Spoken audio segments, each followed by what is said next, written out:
Welcome to the InitiativeOne Leadership Podcast, where we help leaders maximize their impact and transform their lives. I'm your host, Romeo Marquez Jr., as well as the Chief Growth Officer for InitiativeOne. I'm super excited for this episode because we're going to hear from Mike Ryan. Mike is a sports medicine expert who has 26 years of NFL experience as a head athletic trainer and physical therapist with the Jacksonville Jaguars and the New York Giants. He is also a 6-time Ironman triathlete, the author of Foam Rolling for Dummies, and a sports medicine analyst for Sunday Night Football and NBC Sports. His primary focus is helping people enhance their health by teaching them how to move better, think better, eat better, and sleep better. Because by making these small pivots over time, it will bring life-changing results to your personal and professional life. So let's jump right into the conversation with Mike Ryan. Mike, thank you so much for joining us today on the InitiativeOne Leadership Podcast. It's a gift and an honor to have you. Thank you, Romeo. I appreciate the invite. Good to see you as always. All right, so let's jump right into it. I would love to know your journey on how you got to where you are today.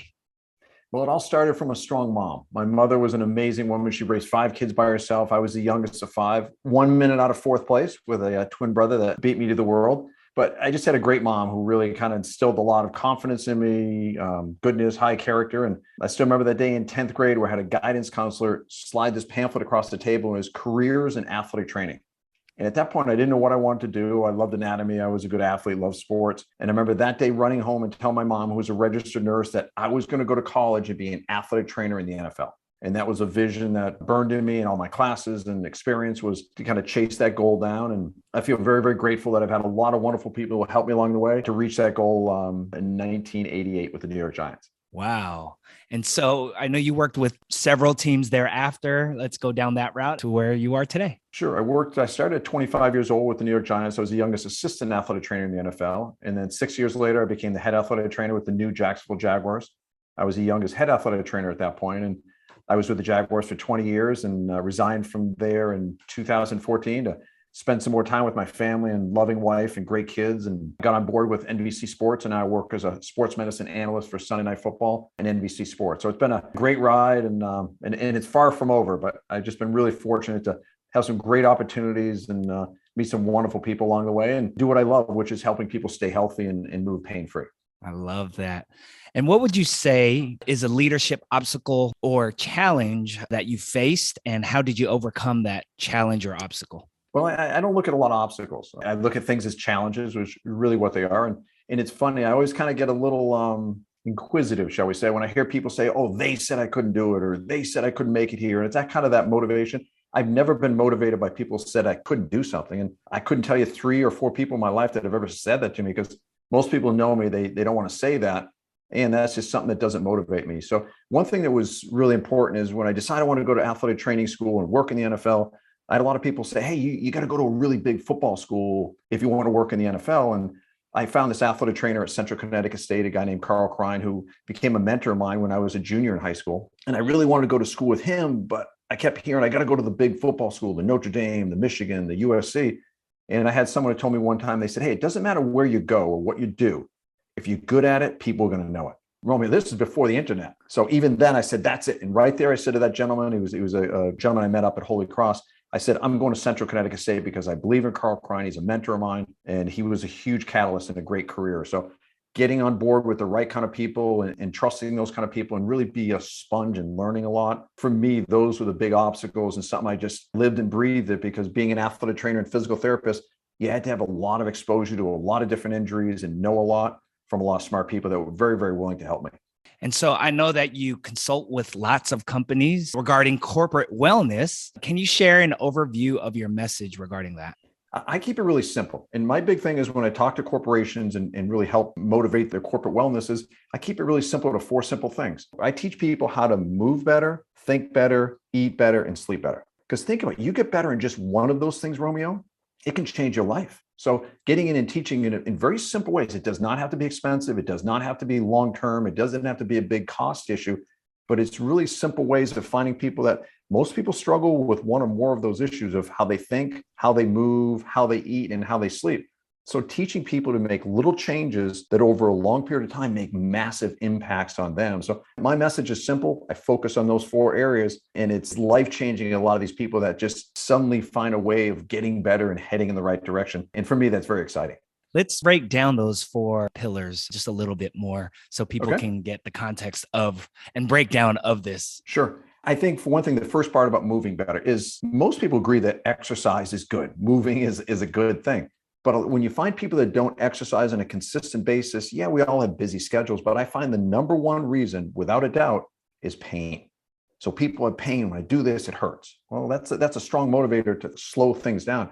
So little ways as a physical therapist and athletic trainer to teach people to work around their pain, find smart ways to do it without medicine, and get people to move in simple ways of getting better knee range of motion, better quad strength, that suddenly they can walk better. Now they're walking better and they're putting more mileage in, they're burning more calories, they're more active, they're out in nature, not sitting inside, and maybe not. And when we start moving better, guess what comes the next time?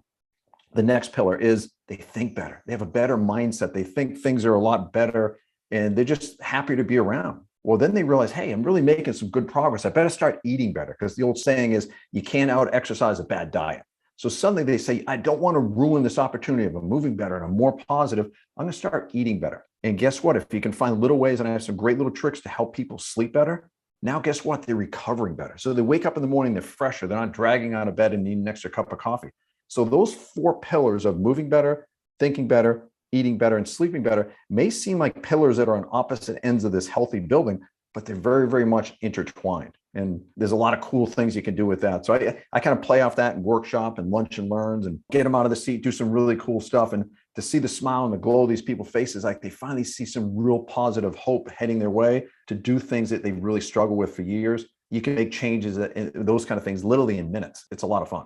So you mentioned how important thinking is. And on that topic, what's the importance of self-talk for leaders? I think self-talk is really important for all of us, leaders included. If you haven't listened to podcast number 5 with Dr. Fred Johnson, I think it's a must hear, because he does an amazing job of talking about self-talk and the values of that. So I think that's really important. I learned a lot from that, listening to his way of directing from self-talk and really understanding it well. Because here's the truth of the matter is, we all have self-talk. We all have that little message in the back of the head that's giving us a message. And most people, it's between 400 and 500 words per minute. So there's a message there in all of us. And with Fred's tips, it was really helpful to help us take that message that's always there. We can't get away from it, but making that message much more positive, much more helpful, and much more supportive of what we need to do in a very, very positive way. And that's why I got a lot out of that from Fred's talk, because it's important to take and rewrite that message so that message is helping us, not hurting us. Through your experience, how do you see great leaders manage their corporate wellness programs?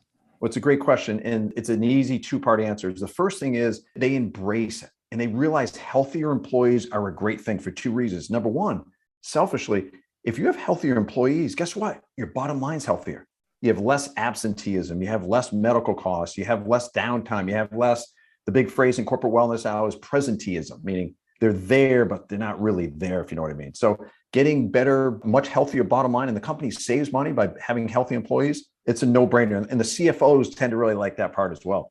And the second part of that is you suddenly develop very grateful and very loyal employees, because they realize this leader that we're following cares about me as a person compared to just me as an employee. And that's really, really powerful. And that really instills a lot of gratefulness and a lot of loyalty to their employee. Because here's the truth of the matter, Romeo, and the reason why I get so excited about this is, if I can help you move better with less pain and suddenly you think better, you're more optimistic, guess what? You're going to be a better employee. You're going to be a better brother. You're going to be a better neighbor. You're going to be a better husband. You're going to be a better coworker. So literally by making one person in this equation of employees healthier, the ripple effect, both at work and at home, in the community, in society, is huge. Now they're bringing people out to go for the walks. They're going to call people out when they're eating really bad food, when they should be going a little bit healthier. That ripple effect is really cool, and it can make massive changes. So that healthier bottom line and grateful, loyal employees are the 2 powerful things that great leaders see, appreciate, and really impact that and bring that into their companies very quickly.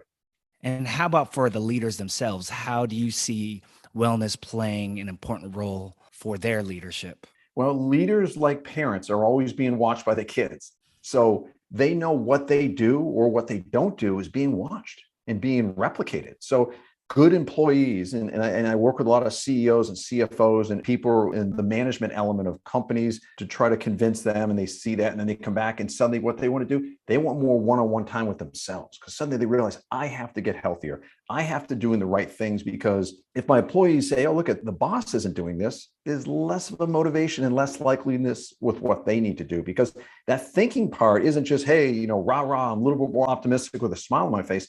I think better too. I make better decisions. I make stronger communications. I'm a better communicator when I'm happy and I'm thinking better. So it's just not the happiness. It's the way your brain functions with better fuel and better oxygen and better sleep. So that ripple effect, smart leaders realize if they take care of themselves too, guess what? They're better leaders. And that's powerful. And let's face it, we all work really, really hard to get to that, retirement, to those goals and those things.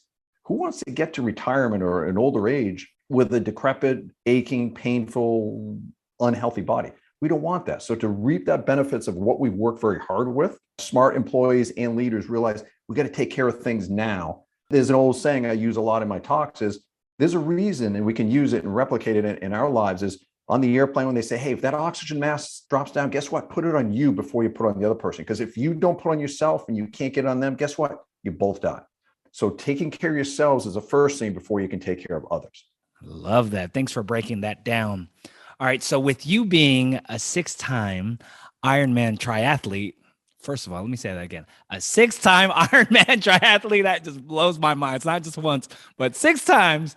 You know the value of a strong body and a strong mind. In your opinion, what do you think leaders can do to develop a healthier and stronger mindset? I think to challenge themselves. We have to have challenges. And the way I kind of look at it is we're motivated by one of two things, pleasure or pain. You either put that carrot out there, that goal, that quest, that thing you really want to do, or you whack yourself with a stick. Well, the goal-oriented, I call it the carrot, hanging that carrot out, that goal you want to do. For me, I just want to get one Ironman triathlon. If I could get that, man, I'm happy, I'm content. Well, next thing you know, I can get better, I can get faster, and I'll start looking for the second and the third and so on. So I think that what leaders can do is a sense of challenge themselves and bringing their employees in and the people they work with. And it really comes down to them, I think, asking really good, powerful questions, not necessarily about just the business, but also the people. So I think getting that mindset and being challenged is something we can't get away from.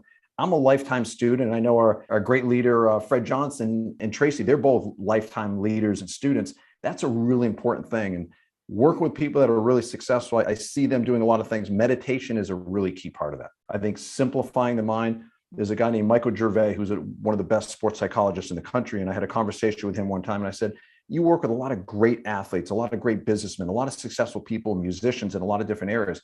And I said, how many of those successful people meditate? He took about 1 second to wait, and the answer was about 90%. Well, if those successful people were doing that and calming the mind and simplifying the mind to be more powerful from the neck up, I was all on board at that point too. So reading a lot of things on successful people, so learning from people around you. So I think it's a never-ending quest, but I think it all boils down to challenging yourself, bringing the team concept into it, not feeling like you're all alone on this. Let's all get better. So if I learned something really cool, I used to do this with my assistants in the NFL. If I learned something really cool, I'm going to bring my assistants in and let's all learn about it. Let's try it, trial and error, see how this works for you, how it works for me. So that student element and challenging isn't just singular, it's a team concept. And I think that thing makes life and it makes your job more challenging and a heck of a lot more fun. All right, so let's get into some healthy tips. What are some healthy tips that you can share with our listeners? Well, I think one tip as a physical therapist, managing pain is a really important part of my job. One simple thing, which is I want the listeners to try this, is to get on a roller. And a lot of people, when I say, do you use a roller? They go like, yeah. So they kind of dabble with it, but they don't really use it. Here's a simple, fun thing I want you to do. I want you to and this will take less than 5 minutes, just march across the room and do a couple of squats, 30 seconds worth, and pick what leg is tighter. So if you say, my right leg is a lot tighter than the left, get the bigger, the softer the foam roller, better once you learn these techniques. Get on the floor, get on the roller, kind of roll up your thigh, down the outside. So you're rolling the front and the outside of your thigh. Do it for 2, maybe 3 minutes. And if that gets too uncomfortable or getting on the floor is a problem, put the roller against the wall and you just roll yourself with the roller on the wall if it's a little bit easier. But basically take 3 minutes of just rolling that roller on the front of the thigh and the outside of the thigh. And here comes a little trick of how to use the roller the right way. Move it nice and slow. And when you get that roller on a sore spot, we call it trigger point. Stop Take 3 deep breaths and let that roller kind of sink into the muscle like a hot knife in butter. After 3 deep breaths, just move to the next spot. Find the next trigger spot. You get on that, stop, breathe, let it sink into that. So you just kind of do that for 3 minutes in the front of the thigh and the outside of the thigh. Then stand up and do exactly what you did before the roller. March across the floor and do a couple squats. And I guarantee you this, Romeo, most people listen to it, they do this. And this, again, takes less than 5 minutes. The leg that they just roll, which we found from the beginning was the tighter of the 2 legs, that leg will feel 10 years younger than the other leg. It's amazing. So there's a simple way of decreasing quad pain, decreasing quad tightness, because a lot of people have knee pain. I know in the NFL, 51% of NFL injuries are related to the knee. Most people aren't running into people and tackling people for a living, but a lot of the listeners in society have knee pain. The number one factor related to knee pain is tight quads. So here's a simple, less than 5-minute way of unlocking those quads, getting better range of motion. And guess what? The knee pain goes down. So suddenly you have better range of motion of the joint, the knees move better, the quads suddenly become stronger, just like that, and your legs become much more flexible. That's a simple way of just getting more motion, helping someone move with less pain. I tell people to do this twice a day on that leg, and pretty soon you're going to find like the leg you're not rolling feels like you have skinny jeans on it. The other leg feels called loosey-goosey. It's fascinating. So I would say the first one is get on a roller, soft roller, kind of use those little techniques like I talked about and do that twice a day. And I think the second thing I would recommend people to do is really spend some time looking at their posture. We kind of get away from that. We got yelled at as kids. Our mom said, sit up straight. But if we really focus on better posture, there's so much of a benefit for the fact, better circulation through the torso, less neck pain. Like people say, I get so much tense in the back of my neck, and that's where I carry my stress. A lot of it is because of poor posture. Sitting on the computer, driving the car. And a good rule of thumb I used for this, Romeo, is anytime you're sitting or standing, if you drop a straight line down from the front of your chin, it should hit your ribs. If it's in front of your ribs, you got too forward of a head and you're putting a lot of stress on the neck. So that kind of chin is over the neck kind of thing goes a long way. And the way I take this to a new level very simply is any of my patients, back patients or neck patients, as soon as they leave, I tell them, go sit. When you get in your car, when you leave the physical therapy clinic, sit up nice and tall, put the seat a little bit more vertical in the car, get a nice lumbar support. And in that good posture, readjust all your mirrors. Because we look in our mirrors about every 20 seconds. So suddenly, if you go back to the old bad posture, 20 seconds later, you look in the mirror, you can't see anything. It's a nice little reminder. You hear me buzz in your ear, sit up straight. It's a nice, simple reminder to sit up straight and improve that posture. And that takes time because poor posture just didn't happen yesterday. It's usually over years and even decades. So it's going to take a little reminding, and you're going to get a lot of kinks and knots between your shoulder blades. Keep hammering away at it, because once you get better posture and you improve it, not only does your body function a lot better, you're going to sleep a lot better, it just gives you a better appearance and that sense of being strong and confident. I know it's not all about appearance in our lives, but that sense of strength and confidence and posture and the muscles being happier, I think there's a lot of benefits that we can do. Like I would say, if you're not working on your posture is working on you. I like the former more than the latter. And so what happens if you don't work on your posture? Your posture is going to get tight. I do some, I work with a lot of the, I call them, the mature men, so to speak, a group over 50. And a lot of them, I use this analogy. I said, vision, you see 2 gentlemen walking at you from 200 yards away. One's 55, one's 75. And they're so far away, you can't look at wrinkles. You can't look at what they're wearing. But you look at the posture, the way one guy's moving compared to the other, from 200 yards away, most times you could pick out which one's 55, which one's 75. Because their posture changes. Their gait gets a lot wider. Their balance isn't what it should be. They start waddling side to side, little steps. They're having to look down and look at the ground more compared to having a more erect posture. So if you look at people that move really well, older people that are really fit, you're going to notice 2 things. They have much better posture, they move better, and they have better balance. So if I could throw a third thing in as far as a tip goes, is work on your balance. Because we may not need the balance now, but once we get older and older, that balance becomes a real problem. Fine tune that balance. And it can be as simple as standing on one foot on a pillow when you're watching TV at night when a commercial comes on. Shoes on, shoes off. Stand on one foot, bounce a tennis ball off the wall or play catch with your friend. Just force your body to challenge itself with better posture. You're balancing on one foot, close your eyes. It forces you we're so visually oriented. Vision kind of gives us some feedback. We're tipping left or we're tipping right. When you close the eyes, suddenly you got to rely on your inner ear issues. You got to worry about now all the nerves, thousands of nerves coming from your feet and your joints and all the other receptors and muscles and tendons. Now that's feeding your brain to say, hey, you're leaning left, you're leaning right, you have good posture in your left foot compared to the right foot. So posture and balance really kind of go hand in hand. And We work on it now before we really need it, because when we get older, we all know people in our lives who have been older and have had falls because of bad posture. It's a game changer in a big, big way. Fine tune it now, just like we do from the leadership skills. You're getting things better. You're digging that well before you're thirsty, so to speak. I love how you broke those 3 tips down in a very simple way. It's all about simplicity. And I think Big a time. lot of us just overcomplicate it, because Yeah. there's that saying that states what's easy to do is easy not to do. And if we just, know the importance and practice it, and like you said, even though it might be difficult in the beginning, just fight through it and it'll eventually create the positive result. It creates a routine. When I've been very blessed to work with a lot of very, very successful athletes and businessmen and weekend warriors of all different ages. And what I find is successful people have successful routines. So you put these little routines. I mean, how hard is it? You're watching your favorite TV show at night, and when a commercial comes on, instead of sitting there watching, what kind of toilet paper you want to buy, you just get on the floor and do some rolling for 2 or 3 minutes, or stand and do some balance stuff, or 1 foot kind of things, or the commercial. And then when the show comes back, you sit back in your chair. I mean, how hard is that? A lot of these things that we need to do, we just got to simply sprinkle them into our routine.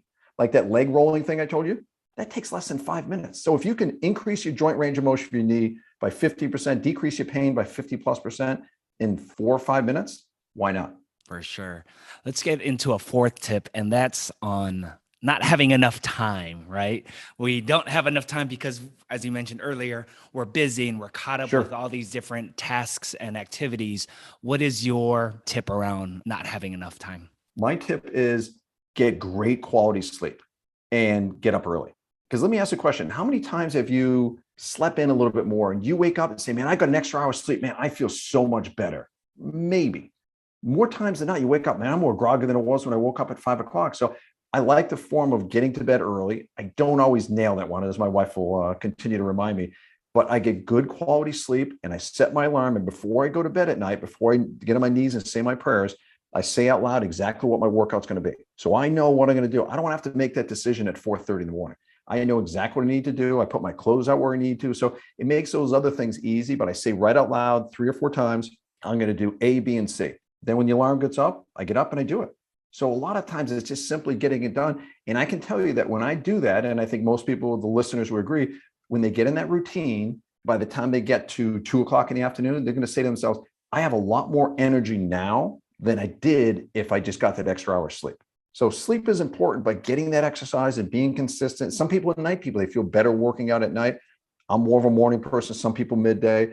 But you and I both know a lot of times with a busy schedule, it's hard to say, hey, look, at timeout at 1 o'clock, I'm going to go for a run. It doesn't always work that way. So for me, getting it done early, get the good quality sleep, followed up with a really healthy breakfast, drink a lot of water, and just roll into a day with a whole bunch of energy and passion to do what I want to do. For me, I like to use the concept, you're never going to find the time. You got to make the time. Exercise and good eating to make the time, in my opinion, is a very, very high priority. Thank you for sharing that. All right, so a couple more questions before we get into our rapid fire Q&A. So transformation is about a combination of choosing to make small pivots in how we think and behave. And as a result, it alters our outcomes and impact. What are 1 or 2 key pivots that impacted your leadership? I think one thing that really made a big impact on me is my first year with the Jacksonville Jaguars. We had training camp up in Stevens Point, Wisconsin. Here I am, 31 years old, brand new team, the youngest. I went from one of the oldest teams, the New York Giants, to the youngest team, the Jacksonville Jaguars. And we go to training camp as an expansion team. You go to training camp a week early. Plus, we had a quote unquote voluntary week before that. So I'm up there in Stevens Point, 1995. You go back and look at the records. They had one of those 100-year heat waves. So it was just brutal because we went to Stevens Point, Wisconsin to get away from the heat of Jacksonville with a new team. And it was hotter up there for 2 weeks and more humid than it was in Jacksonville. Wow. It was a brutal summer. There's a lot of people, having health issues all across the Midwest. But bottom line is, one day there was a big run-in with me and a bunch of the veterans because there was some miscommunication kind of things. And I had to sit down with them and I'm like shell-shocked with these veteran football players that could snap me in half. And we had this big confrontation and we just worked things out. And for me, it really opened my eyes to realize when I'm helping people and my staff are working on those kind of things, especially in the role as an athletic trainer and physical therapist, where my job is to help them do their job by getting them healthier and getting back on the field, healthy to stay on the field, they have to trust me. So I think building the trust and realize that trust can never be compromised was a real eye-opener for me. A great athletic trainer and physical therapist at the University of Georgia, Ron Corson, loves to say, and it's a great quote. He said, people don't care what you know. They just want to know that you care. And for me, that was a really powerful lesson to realize that trust factor is important. They need to know I care about them. And it really changed me as an athletic trainer and physical therapist, and made sure everybody around me, my team, everybody was communicating with honesty and straightforwardness. We didn't have to pull any punches. And for me, that was very powerful. And what is your advice for leaders in organizations that want to take things to the next level? Build that trust in the people around them. Don't be afraid to show vulnerability. If you don't know something, just say, I don't know. And for me, I've gotten a lot of respect from people I work with by saying, you know what, I don't know. But guess what? I'm going to find the answer. Instead of trying to come up with some, oh, I know this and I'm the know-it-all kind of guy. Look, I've never seen this before. People say, oh, being in the NFL for 26 years, you must have seen all the injuries. I'm like, no way. We had a guy walk in one time, he was in the locker room and he put an axe right into his shin. He walks in, his shin is wide open. We had one player who got shot 12 times. I got one guy who got in a bar fight. Someone smashed a gin bottle and stabbed him in the eye. So these crazy things that can happen, sometimes you have to say, I don't have an answer for this, but you know what? I'm going to work very, very hard to find the people that have the answer, have that collaboration and that honesty and that vulnerability fact. So I think being honest and showing vulnerability as a leader shows that you're human. I think that's really important. And I think another thing that has always been really important for me as a leader is trust the people around you and help them get better to move on. And sometimes I see some leaders that want to kind of keep, this is my sandbox, you just kind of do your job, stay in your lane kind of thing. I think helping your assistants who work very, very hard to help us do our job, we have to show them that we want them to move on. I've been very fortunate. I've had, in my 20 years with the Jaguars, I had 3 assistants that moved on to be head athletic trainers in the NFL. And I'm very proud of that because they worked hard for me. They did a lot for the Jacksonville Jaguars and they moved on to great careers. And for me, that's very, very rewarding. And I think we have to show that with our employees and the people around us that, look, we're all growing together. We're all learning. And I think that factor, along with realizing, their health and their mind and their careers and their families, I think we can't underplay how important that is. And trust me, the people that are looking at their leaders, if that leader instills that in them and they realize that's a high important priority to them, they're going to go to all ends to make sure things work for the best of the leader and for the best of the company. And I think that's very important. I 100% agree. Thanks for sharing that. All right, so now let's go into the rapid fire Q&A. Answer with the first thing that comes to mind. You ready? Okay, ready. One of your favorite books. Think and Grow Rich by Napoleon Hill. One of your favorite movies. The Gladiator. That was easy. What is a song that lights you up or brings you joy? See, I love so many different types of music. Sia, I love Sia. She has a song called The Flame. Probably no one's ever heard of it, but it's just, keep on moving. You can believe it. You got this kind of thing. It's a fun song I like to listen to with my kids. It's very positive, upbeat, and it makes me happy. One of your favorite quotes. The value of something isn't what you gain from it, but from what it costs you. Who's that by? An unknown author. I had that on a little card when I was junior in high school, and I saved it, and I still have it because it was just one of those things that I think it kind of resonates with me because it's just not, like I always use the analogy, if someone just came up and gave you a Heisman Trophy or an Oscar, what's that going to do for you? But if you had to work hard to earn that trophy, no matter what it was. So I think that thing of the value of something isn't what you gain from it, just an Oscar without working hard at it, but from what it costs you. I think if you put stuff in, you put the effort into it, you have the sacrifice, you do all the right things and you earn something, no matter how small or minuscule it may be, I think there's great value in that. One of the best investments you've made that has helped you in your life's journey. That's easy too. Marrying my wife, Samantha. There you go. If you could have dinner with 3 people, dead or alive, who would they be? Well, I think Jesus Christ would be one of them. Dave Scott is his nickname is the man, the Ironman triathlon. I've met him before and we've talked a fair amount. And I think he's someone that I kind of learn a lot from. And probably the biggest of those 3 would probably be Fred Johnson, but I'm not sure if I can work that out. I'm sure he'll be glad to have dinner with you again and again and again. What do you value? I value my family. I value my health. I value my community. I love this country. I think those are important things. And I think I value my ability to help people. And that's really a gift. When I left the Jaguars, people say, oh, you retired from the Jaguars. Like, no, I call it phase 2. I just took my priorities and moved to something else because helping people, sports medicine, helping people move better and do things, because that ripple effect we talked about earlier is really important. So I really value my gift to be able to help others. My personal mission statement is to enhance the health of others. I think that kind of says it all. What do you know for sure? That I have today, but I'm not guaranteed tomorrow. What do you want people to remember about you? That I cared, that my heart was in the right place, that my friends and people that I work with my honesty. I think for me, loyalty and trust is really important. And instilling that in people around you, not by words or fancy banners or this, that, by my actions. I want people to see that and say, his heart was in the right place. And any last words for our listeners? It's time to move. Just move. Don't worry about the perfect workout. Don't worry about the perfect diet. Just move. I use a lot of analogies. It's like you're sitting on the beach and you want to go to England. You don't have to worry about exactly where you need to go. Just get off the beach and head east. Stop making it complicated. I think it was Michelangelo who said the greatest form of complexity is simplicity. So I love the fact of keeping things really simple and just get out and move, walk around the block. Feel better, maybe walk around the block twice. Just get things going in the right direction. That inertia of goodness and feeling good goes a long way. And I think a lot of things that we do in life, if you say, why do we really do it? Like, for instance, things that we eat, certain kind of foods that you say, when I do this or I do that or whatnot, or hug from your kids, you feel good.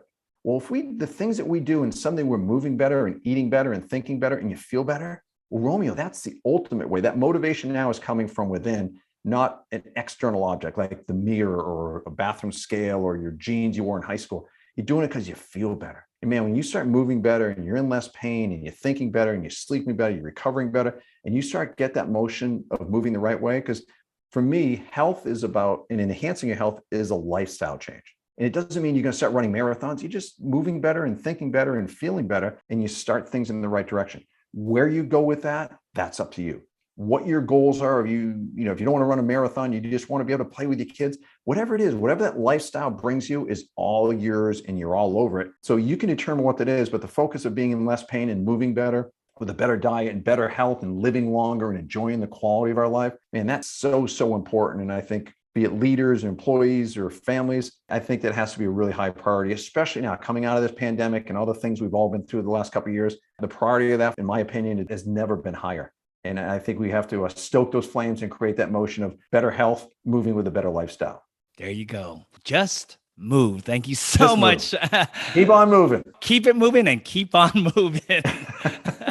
Hallelujah. Hallelujah. That's right. So where can people find you or just get more information on some of these techniques? My website is MikeRyanSportsMedicine.com. And MikeRyanSportsMedicine.com is my address on Facebook and on Instagram. And Twitter, you can't have that many letters. So it's Ryan Sports Med. So, if you're looking at Mike Ryan Sports Medicine on the other two platforms and Ryan Sports Med on Twitter, I just love sharing little tips on things. I put a tip out there last night on the factor of heat stroke and heat exhaustion and being safe in the heat. Those are simple ways for athletes, young and old, especially in Florida. It's a high priority with the heat of summer coming. Well, I just want to let you know that I appreciate all that you do with your family and the impact you've created with all the work you've done. And I look forward to seeing the greater impact you're going to continue to create in the future. So thank you so much. I look forward to connecting with you soon, Mike. Well, Romeo, thank you. I love your podcast. You bring a lot of great energy to this thing, and where this is going and the stuff that you're sharing with us for all the wonderful leaders out there. I thank you. It's been a privilege. It takes teamwork to make the dream work. Hear, hear. Thank you, Romeo. Thank you for tuning in to the InitiativeOne Leadership Podcast. If you enjoyed this episode and you'd like to support the podcast, please share it with a friend, family member, or colleague, or leave a rating and review. Also, be sure to subscribe to our podcast so that you can stay up to date for new episodes. And don't forget to sign up for our leadership newsletter for new content along with invites to our live and virtual events. You can go to InitiativeOne.com. Thanks for listening, and we'll catch you on the next episode.